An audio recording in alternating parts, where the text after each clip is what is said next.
दोस्तों, बहुत समय पहले की बात है। एक बार जापान के एक नगर में एक बौद्ध भिक्षु रहा करते थे। वह बौद्ध भिक्षु अपने में ही मगन रहते। वह हमेशा अपने में ही मस्त रहते।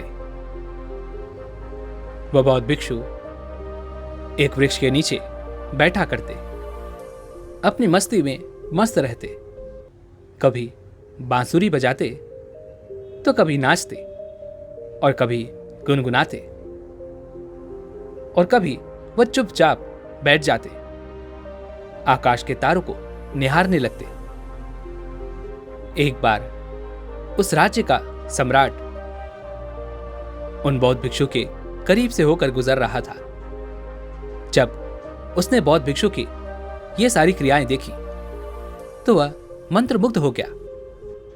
सम्राट को उन बौद्ध भिक्षु की ये सारी आदतें, ये सारी क्रियाएं बहुत पसंद आई। इसलिए जब भी वह सम्राट उस रास्ते से होकर गुजरता तो वह उन बौद्ध भिक्षु की इन क्रियाओं को जरूर देखा करता। वह छुप छुप कर उन बौद्ध भिक्षु की इस मस्ती को देखा करता और फिर वहां से चला जाता। धीरे धीरे उस सम्राट को मानो उस बौद्ध भिक्षु की इस मस्ती में इतना आनंद आने लगा कि जब भी वह वहां से गुजरता उन बौद्ध भिक्षु की इन क्रियाओं को देखे बिना उससे रहा नहीं जाता। और उन बौद्ध भिक्षु की इन क्रियाओं में, इस मस्ती में, इस आनंद में उस सम्राट का समय कब बीत जाता उसे पता भी नहीं चलता था। और अब तो वह सम्राट इतना आदी हो चुका था कि वह हर रोज उन बौद्ध भिक्षु के पास पहुंचता और झाड़ियों के पीछे छुपकर उनकी इन क्रियाओं का आनंद लिया करता। और जब ये क्रियाएं समाप्त हो जाती, यह मस्ती समाप्त हो जाती, तो सम्राट अपने घर की ओर चल पड़ता। और अब यह रोज का काम हो चुका था। देखते ही देखते वर्षा का समय करीब आ रहा था। एक दिन वह सम्राट उन बौद्ध भिक्षु की इन क्रियाओं को देखने उन बौद्ध भिक्षु के पास पहुंचा। वह झाड़ी के पीछे छुपकर उन्हें देख रहा था। उनकी मस्ती, उनका आनंद, उनकी लगन देखकर उसके मन में यह इच्छा उठी कि मैं इन बौद्ध भिक्षु की सेवा करूं, इन्हें अपने साथ ले चलूं। जैसे ही उन बौद्ध भिक्षु की यह क्रियाएं समाप्त हुई, वह सम्राट तुरंत उनके चरणों में गिर पड़ा और उनसे कहने लगा, हे गुरुवर, आप मेरे साथ चलिए। मैं आपको यहां पर नहीं रहने दूंगा। कुछ ही महीनों में वर्षा शुरू हो जाएगी। उसके बाद आप कैसे रह पाएंगे? इस वृक्ष के नीचे आपका एक एक दिन बिताना मुश्किल हो जाएगा। इसलिए आप मेरे साथ चलें, मेरे महल चलें। मैं वहां पर आपकी सेवा करूंगा, आपका आदर सत्कार करूंगा। आपको जो कुछ चाहिए मैं आपको वह ला कर दूंगा। लेकिन कृपा करके मुझे अपनी सेवा का अवसर अवश्य दे। यह सुनते ही वह साधु तुरंत खड़े हो गए। उन्होंने अपना थैला उठाया और कहा, चलो, कहां चलना है? यह सुन सम्राट थोड़ा अचंभित रह गया। उसे समझ नहीं आया कि आखिर यह क्या हुआ। क्या मैंने कुछ गलत कह दिया? सम्राट को लग रहा था कि जब मैं इन बौद्ध भिक्षु से अपने महल चलने के लिए कहूंगा तो उस वक्त यह मुझे महल जाने से अवश्य ही मना करेंगे और यह भी कहेंगे कि कौन सा महल, कैसा महल। मैं अब किसी महल में नहीं रह सकता। हमने यह सब त्याग दिया है। सम्राट तो कुछ ऐसा सुनना चाहता था, लेकिन उन बौद्ध भिक्षु ने ऐसा कुछ भी नहीं कहा। यदि उन बौद्ध भिक्षु ने ऐसा कुछ कहा होता तो सम्राट उनके पैरों पर गिर जाता, दोनों हाथ जोड़कर उनसे विनती करता।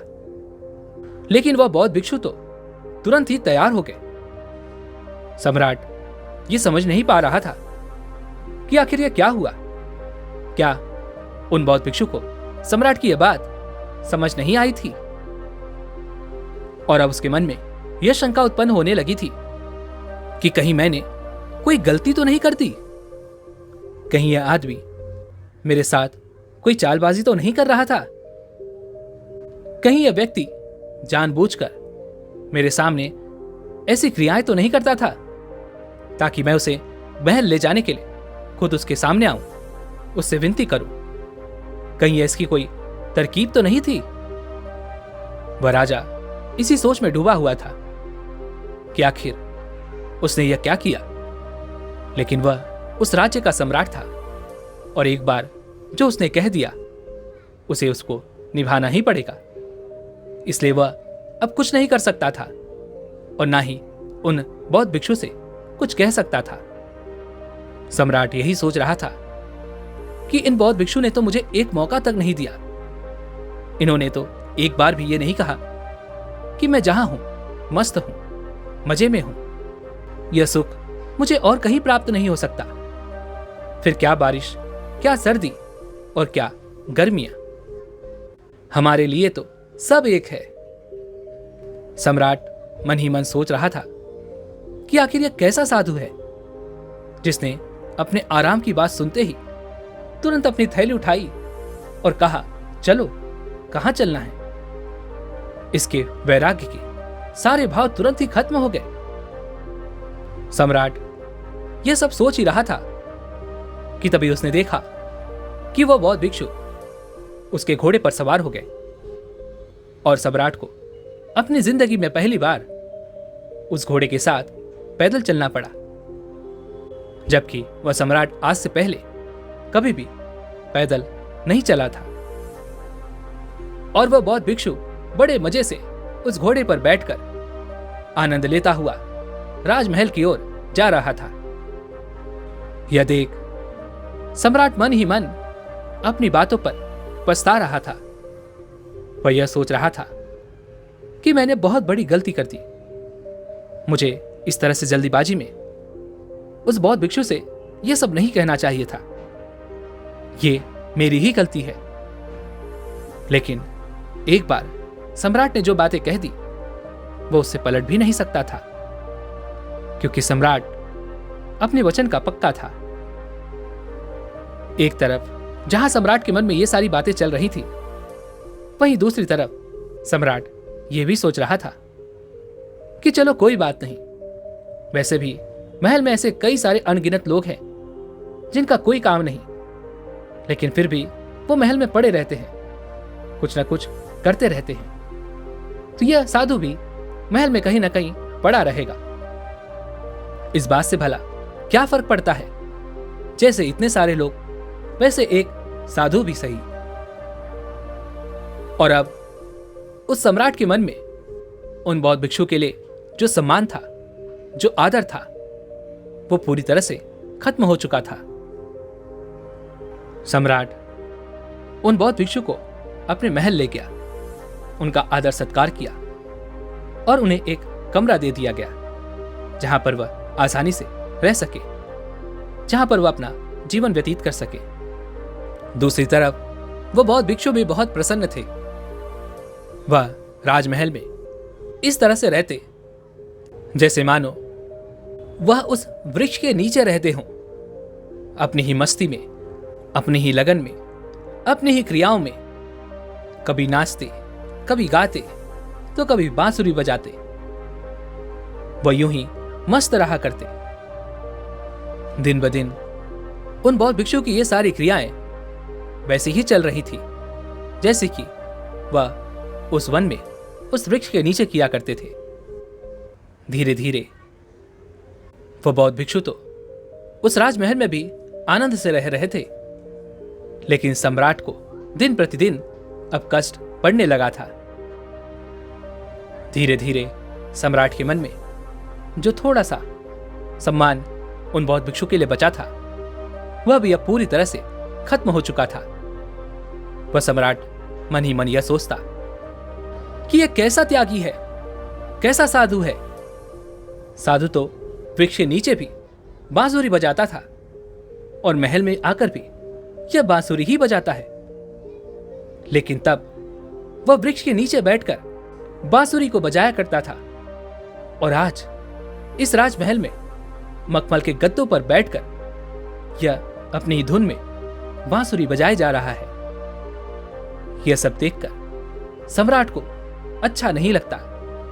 सम्राट के मन में ईर्ष्या पैदा होने लगी थी। सम्राट की छाती पर सांप लौट जाता। वह मन ही मन सोचता कि आखिर ये कैसा आदमी है और इसे मैं कौन से बुरे वक्त पे यहां उठा लाया। मेरी तो मति ही मारी गई थी जो मैंने यह गलती कर दी। मेरी ही गलती थी। मुझे लगा कि यह कोई सिद्ध पुरुष है जिसके मेरे महल में आने से मेरा महल पवित्र हो जाएगा, लेकिन यहां तो ऐसा कुछ भी नहीं हो रहा। दूसरी तरफ वह बौद्ध भिक्षु सम्राट से भी ज्यादा शान से उस महल में रहता था। सम्राट को तो अपना राज्य भी देखना था, अपनी प्रजा भी देखनी थी, जिस कारण उसे कुछ चिंताएं भी सताती थी। आखिर वह एक सम्राट था जिसके पास ढेरों दौलत है, सैकड़ों काम है, सैकड़ों तरह के लोग उससे मिलने आते हैं, जिस कारण सम्राट को तरह तरह की चिंताएं भी उत्पन्न होती थी। लेकिन वह बौद्ध भिक्षु तो अपनी ही धुन में रहते, अपनी ही मस्ती में रहते। उन्हें किसी बात की कोई चिंता नहीं थी। वह तो बस अपनी बांसुरी बजाया करते, नाचा करते और गुनगुनाया करते। वह अपनी ही मस्ती में हमेशा मस्त रहते। देखते ही देखते 1 महीना बीत गया, लेकिन अब भी उन साधु की क्रियाओं में कोई फर्क नहीं था। ऐसे ही करते करते पूरे 6 महीने बीत गए, लेकिन अब भी वह बौद्ध भिक्षु वैसा का वैसा ही था। उनकी क्रियाओं में कोई अंतर नहीं आया था। सम्राट को तो लगा था कि हो सकता है जब यह हमारे साथ लंबे समय तक रहेगा तो यह हमारे जैसा ही बन जाए। इस बौद्ध भिक्षु को भी इन आभूषणों, इस धन दौलत से मोह हो जाए, लेकिन ऐसा कुछ नहीं हुआ। बल्कि सम्राट के लिए अब उन साधु का इस तरह से मस्ती में रहना बर्दाश्त नहीं हो रहा था। और अब दिन प्रतिदिन सम्राट के लिए उन साधु की इन हरकतों को सहना मुश्किल हो चुका था। सम्राट ने मन ही मन यह मन बना लिया था कि वह अब उन बौद्ध भिक्षु से इस बारे में बात अवश्य करके रहेगा। एक दिन उसने हिम्मत जुटाई और वह उन बौद्ध भिक्षु के कक्ष में गया। वहां जाकर वह उन बौद्ध भिक्षु से कहता है, हे महाराज, मेरा आपसे एक निवेदन है। अब मैं आपसे कुछ जानना चाहता हूं। क्या आप मुझे उस प्रश्न का उत्तर देंगे? इस पर वह बौद्ध भिक्षु कहते हैं, पूछो, तुम्हारा क्या प्रश्न है? तभी वह सम्राट कहता है, हे महाराज, अब मुझ में और आप में क्या फर्क है? जो जीवन मैं जी रहा हूं वही जीवन तो आप भी जी रहे हैं। तभी वो बौद्ध भिक्षु सम्राट से कहते हैं, तुम सचमुच फर्क जानना चाहते हो? इस पर वह सम्राट कहता है, हाँ महाराज, मैं आपसे यही जानना चाहता हूं कि हम में और आप में अब क्या फर्क है। इस पर वह बौद्ध भिक्षु सम्राट से कहते हैं, यह बात तो तुम उसी दिन से पूछना चाहते हो जिस दिन से तुम मुझे यहां पर लेकर आए हो। तो तुमने अपने 6 महीने क्यों बर्बाद किए? तुम यह प्रश्न उसी समय उसी वक्त पूछ सकते थे जब मैं तुम्हारे घोड़े पर बैठकर राजमहल के लिए आया था। यह बात तो तुम्हारे मन में उसी समय उत्पन्न हो चुकी थी जब मैंने तुम्हारे एक बार कहने पर अपना झोला उठाकर तुमसे यह कहा था, चलो कहां चलना है। जब मैंने कहा था कि मैं तुम्हारे साथ चलने को तैयार हूं, उसी वक्त मैंने तुम्हारा चेहरा देख लिया था और मैं तुम्हारे मन की बात पढ़ चुका था। यह प्रश्न तुम्हारे भीतर उसी समय से है, उसी वक्त से है। तो आखिरकार तुमने 6 महीने क्यों बिताए? इन 6 महीनों में अपनी छाती क्यों जलाई? मेरी इन क्रियाओं से खुद को क्यों परेशान किया? यदि तुमने उसी वक्त, उसी समय अगर यह प्रश्न पूछ लिया होता तो मैंने यहां आने से साफ मना कर दिया होता और मैं वापस अपनी क्रियाओं में मस्त हो जाता, जैसे मैं पहले हुआ करता था। फिर भला उस समय तुम्हारे मन में किस बात का संकोच था? किस बात से तुम डर रहे थे? कहीं तुम्हें यह डर तो नहीं था कि तुम वचन के पक्के हो और यदि तुम मुझे मना कर देते तो तुम्हारा वचन टूट जाता?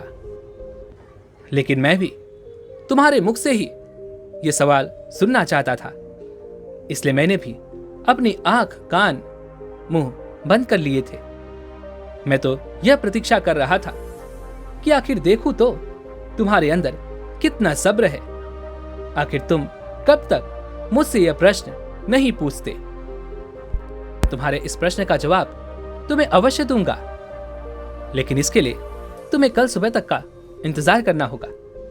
और हां, इसके लिए मैं तुम्हें वहीं पर मिलूंगा जहां पर मैं पहले हुआ करता था। तुम्हें वहीं पर आना होगा।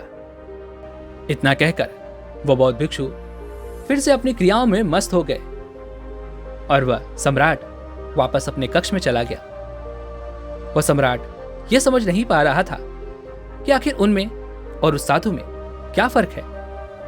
वह तो यही सोच रहा था कि हम दोनों में कोई फर्क नहीं रह गया। जो पोशाक मैं पहनता हूं उससे कहीं बेहतर अच्छी पोशाक तो वह बौद्ध भिक्षु पहनते हैं। जो भोजन मैं करता हूं उससे कहीं ज्यादा भोजन तो वह बौद्ध भिक्षु करते हैं। मैं तो अपनी इच्छाओं को काबू में भी कर लेता हूं, लेकिन वह बौद्ध भिक्षु तो उन्हें जो कुछ चाहिए वह मंगवा लेते हैं। वह तो अपनी इच्छाओं पर तनिक भी काबू नहीं कर पाते। फिर भला वह कैसे साधु हुए? वह कैसे सिद्ध पुरुष हुए? मेरा कमरा उनके कमरे से छोटा है। उनके कमरे की तुलना में मेरे कमरे में कुछ भी नहीं। और जबकि उन बौद्ध भिक्षु का कमरा अति सुंदर है, भव्य है, आकर्षण का केंद्र है। और तो और मुझे अपने कामों के लिए दिन भर में केवल 2 से 3 नौकरों की जरूरत पड़ती है, लेकिन उन बौद्ध भिक्षु को तो 15 से 20 नौकर उनके साथ ही होने चाहिए। उनकी जरूरतों का, उनकी इच्छाओं का तो कोई अंत ही नहीं है। यदि हम दोनों एक साथ खड़े हो जाएं, तो कोई भी यही कहेगा कि वह बौद्ध भिक्षु इस राज्य के सम्राट हैं और मैं उनका मंत्री। कम से कम इस महल के लोग जो ये जानते हैं कि मैं ही इस राज्य का सम्राट हूं, उनकी आंखों में मुझे डर तो नजर आता है। लेकिन वह बौद्ध भिक्षु जब से यहां पर आए हैं, उनकी आंखों में मैंने अपने लिए कभी भी डर तक महसूस नहीं किया और ना ही उन्हें किसी प्रकार की कोई चिंता है। वह तो बस मस्त रहते हैं, अपनी क्रियाओं में लगे रहते हैं। उन्हें किसी चीज से कोई फर्क नहीं पड़ता आसपास क्या हो रहा है, क्यों हो रहा है और आखिर वो यहां पर क्या कर रहे हैं। उन्हें इन चीजों से कुछ भी मतलब नहीं। वो तो केवल अपनी बांसुरी के बजाने में लगे रहते हैं, नाचने में लगे रहते हैं और गुनगुनाते रहते हैं। यही सोचता सोचता वह सो गया। अगले दिन सुबह सुबह वो जल्दी उठा और गांव के उसी किनारे पर जा पहुंचा जहां वह उन बौद्ध भिक्षु से मिला था। और जब वह वहां पहुंचा तो उसने देखा कि वो बौद्ध भिक्षु उसे उसी पुराने कपड़ों में मिले हैं जैसे कि वह पहले रहा करते थे, और उन्होंने अपने हाथों में वही झोली पकड़ रखी है जिस झोली को लेकर वह महल में आए थे। उन्हें देखकर वह सम्राट कहता है, हे गुरुवर, अब बताइए आखिर हम में और आप में क्या फर्क है। इस पर वह बौद्ध भिक्षु सम्राट से कहते हैं, अभी नहीं, तुम्हें मेरे साथ कहीं चलना होगा, तभी मैं तुम्हें मेरे और तुम्हारे बीच का फर्क बता पाऊंगा। वह दोनों आगे की ओर चलना शुरू करते हैं। धीरे धीरे उन्हें गांव की नदी मिलती है। वह उसे पार करके आगे की ओर बढ़ते हैं। कुछ ही देर में वह उस गांव को भी पार कर जाते हैं। सम्राट उन बौद्ध भिक्षु से पूछता है, हे महाराज, अभी हमें और कितना आगे जाना है? इस पर वह बौद्ध भिक्षु कहते हैं, बस कुछ देर और। चलते चलते सुबह से दोपहर हो गई और सूर्य सर पर था। कड़ाके की गर्मी पड़ रही थी। प्यास के मारे सम्राट का बुरा हाल हुआ जा रहा था। तभी वह सम्राट उन बौद्ध भिक्षु से कहता है, हे महाराज, बस अब मैं आगे और नहीं चल सकता। आपको जो कुछ कहना है आप मुझे यही बता दीजिए। अब मेरे पास इतनी हिम्मत नहीं कि मैं आपके साथ आगे चल सकूं। इस पर वह बौद्ध भिक्षु सम्राट से कहते हैं, मैं तो आगे चलकर जाऊंगा ही, लेकिन क्या तुम मेरे साथ आगे चलोगे?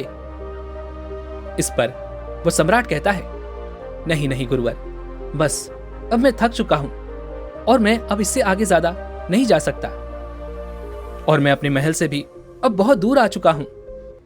घर पर मेरी बीवी, मेरे बच्चे, मेरी प्रजा और मेरा महल सब कुछ मुझसे जुड़े हुए हैं। मैं आपकी तरह कोई साधु संत थोड़ी ना हूं कि सब कुछ छोड़कर मैं कहीं और चला जाऊं और मुझे उस बात से कोई फर्क ना पड़े। मुझे अपनी प्रजा का भी ख्याल रखना पड़ता है। मेरे बच्चे जो मेरा इंतजार कर रहे होंगे, मेरी बीवी जो मेरी राह देख रही होगी, मैं उन्हें छोड़कर कैसे जा सकता हूं?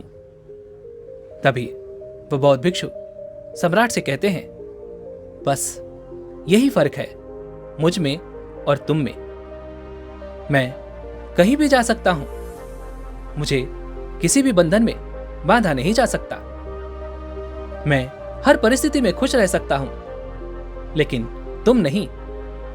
जब मैं उस वृक्ष के नीचे रहता था तब भी मैं मस्ती में रहता था और अपनी जिंदगी के हर एक लम्हे को, हर एक पल को मस्ती में जिया करता था। किंतु तुम्हारे आग्रह पर जब मैं तुम्हारे महल में गया, वहां भी मैंने अपने अनमोल जीवन के एक एक क्षण को, एक एक पल को पूरी मस्ती में और खुशी के साथ जिया है। मैंने उन्हें जागरूक होकर जिया है। मैं चाहे कहीं भी रहूं, मैं चाहे कहीं भी चला जाऊं, तब भी मैं अपने जीवन को इसी प्रकार जीऊंगा। हम जहां भी रहते हैं जागरूक होकर रहते हैं, उस वक्त में रहते हैं, पूरे तरीके से वही रहते हैं। हम ना तो अपने बीते हुए कल का पश्चाताप करते हैं और ना ही आने वाले भविष्य को लेकर सोचते रहते हैं, उसकी चिंताओं में डूबे रहते हैं। हम तो उसी पल में जीते हैं। हम अपने वर्तमान को खराब नहीं करते। हम तो आज में जीना जानते हैं। हम उस पल को जीना जानते हैं, क्योंकि मुझे यह ज्ञान हो चुका है कि जीवन तो आज ही में है, इसी पल में है, इसी पल को जीने में है। और बस यही फर्क है तुम में और मुझ में। मैं आज में जीना जानता हूं और तुम बीते हुए कल का पश्चाताप करते हो, आने वाले भविष्य की चिंता में डूबे रहते हो और तुम्हारा सारा समय इसी में बीत जाता है। तुम्हें परिस्थितियां चलाती हैं और हम परिस्थितियों को चलाते हैं। तुम खुश हो या दुखी हो, यह तुम्हारे आसपास के रहने वालों पर निर्भर करता है। लेकिन हमारे जीवन में जो भी घटनाएं घट रही हैं, जो कुछ भी हो रहा है, यह सब हमारे जीवन का एक सफर है और सफर का एकमात्र यह हिस्सा है, इससे ज्यादा और कुछ नहीं। उन बौद्ध भिक्षु की यह बात सुनकर वह सम्राट आश्चर्यचकित रह गया। उसके मन में एक बार फिर यह सवाल उत्पन्न हुआ कि आखिर यह मैंने क्या कर दिया? मैंने इतने अद्भुत इंसान को अपने ही हाथों गंवा दिया। मैं इन्हें समझ नहीं पाया। मैंने पूरे 6 महीने इनके साथ बिताए, लेकिन मैं इन्हें जान नहीं सका, इनके ज्ञान को समझ नहीं पाया। मैं तो केवल इन्हें एक साधारण सा आदमी समझ रहा था। इन्हें तो एक खोटा सिक्का समझ रहा था, एक ऐसा सोने का सिक्का जिस पर केवल चांदी की परत लगी हो, लेकिन वह अंदर से बिल्कुल मिट्टी हो। साधु को यह एहसास हो चुका था कि उसने गलती कर दी। वह तुरंत ही उन बौद्ध भिक्षु के चरणों में गिर पड़ा और उनसे कहने लगा, हे गुरुवर, मुझसे गलती हो गई और अब मैं आपको यहां से आगे नहीं जाने दूंगा। आप मेरे साथ वापस महल चलिए और अब से मैं आपका पूरा ध्यान रखूंगा, आपकी सेवा करूंगा, आपके साथ समय बिताऊंगा। इस पर वह बौद्ध भिक्षु एक बार फिर उस सम्राट से कहते हैं, मुझे कोई आपत्ति नहीं, ये जो तेरा घोड़ा है मैं इसी पर वापस बैठकर तेरे महल चल चलूंगा, क्योंकि मेरे लिए यह जंगल और वह महल एक समान ही है। उन बौद्ध भिक्षु की यह बात सुनकर वह सम्राट एक बार फिर आश्चर्यचकित रह गया कि आखिर इस बार भी यह बौद्ध भिक्षु एक बार में कैसे मान गए। आखिर यह बौद्ध भिक्षु इतनी आसानी से फिर जाने के लिए तैयार कैसे हो गए। तभी वह बौद्ध भिक्षु सम्राट की ओर ध्यान से देखते हैं और फिर कहते हैं, अब की बार तू मुझे कितना भी मना, लेकिन मैं तेरे साथ नहीं आने वाला, क्योंकि तेरा मन अब भी वैसा ही है और यह कभी सुधरने वाला नहीं। यदि मैं तेरे साथ चल भी चलूं तब भी तुझे कोई फर्क नहीं पड़ने वाला। तू उसी तरह से चिंताओं में पड़ा रहेगा और तेरी चिंता और भी बढ़ जाएगी। तुझे यही लगेगा कि मैं किस आदमी को यहां पर उठा लाया और तुझे मेरी हर एक क्रियाओं से तकलीफ होगी, परेशानी होगी और तू फिर वही चाहेगा कि मैं इस महल को छोड़कर चला जाऊं। मैं तो एक सन्यासी हूं, मेरे लिए महल क्या और यह जंगल क्या। हमारे लिए तो सब एक समान है, हमें कोई समस्या नहीं, क्योंकि जिसे समस्या है वह सन्यासी नहीं। मेरी बांसुरी जिस धुन में तेरे महल में बजा करती थी वैसी ही धुन में इन जंगलों में भी बजेगी। इतना कहकर वह बौद्ध भिक्षु वहां से आगे की ओर चल पड़े और वह सम्राट वहीं का वहीं खड़ा होकर उन्हें जाता हुआ देख रहा था। दोस्तों, हमारे जीवन में भी कुछ ऐसा ही होता है। हम परिस्थितियों को अपने काबू में नहीं रखते, बल्कि परिस्थितियां हमें अपने काबू में रखती हैं। हम परिस्थितियों के गुलाम होते हैं और परिस्थितियां ही हमें चलाती हैं। अगर हमारा समय अच्छा चल रहा है, परिस्थितियां अच्छी हैं, तो हम भी बहुत खुश रहेंगे। लेकिन जैसे ही समय बदलता है, हमारे सामने थोड़ी सी विषम परिस्थितियां आती हैं, तो हम दुखी हो जाते हैं। हम रोने लगते हैं, चिल्लाने लगते हैं, दूसरों को दोष देने लगते हैं। लेकिन क्या आपने एक पल के लिए ठहर कर यह सोचा है कि हम मनुष्य का जीवन केवल परिस्थितियों पर ही निर्भर होता है? जैसी परिस्थितियां होंगी वैसा ही हमारा जीवन भी चलता रहेगा। क्या आपने कभी एक पल ठहर कर ये नहीं सोचा, इन परिस्थितियों से ऊपर भी उठ सकते हैं, अपने आप को जान सकते हैं, अपने आप को पहचान सकते हैं और इन परिस्थितियों को अपने काबू में कर सकते हैं। इस पर एक बार जरूर गौर कीजिएगा और जब आप इस पर गौर करेंगे तो आप यही पाएंगे कि आप जब जब इन परिस्थितियों से बाहर निकलने का प्रयास करते हैं, तब तब ये परिस्थितियां पैर पकड़कर आपको वापस पीछे की ओर खींच लाती हैं। और ऐसा इसलिए है क्योंकि आप परिस्थितियों के गुलाम हैं और कोई भी अपने गुलाम को इस तरह से जाने नहीं देता। वो आपको इसी तरह से फंसा कर रखेगा, वो आपको इसी तरह से उलझा कर रखेगा जब तक कि आप अपने आप को ना जान पाए, ना समझ सके। लेकिन यहां से निकलने का एक बहुत ही सरल और अच्छा उपाय है। और अब आपके मन में यह सवाल उठ रहा होगा कि आखिर ऐसा कौन सा तरीका है जिसे अपनाकर हम इन परिस्थितियों को समझ सकते हैं, इन्हें अपने काबू में कर सकते हैं। तो इसका एकमात्र उपाय है खुद से चिंतन करना, सोचना, चिंतन करना, समझना, जिससे आपको वो रास्ता मिल जाएगा जिससे आप इन परिस्थितियों को अपने काबू में कर सकते हैं। उनके गुलाम बनने की जगह पर आप उन्हें गुलाम बना सकते हैं। दोस्तों, उम्मीद है कि आपने आज की इस वीडियो से जरूर कुछ ना कुछ सीखा होगा।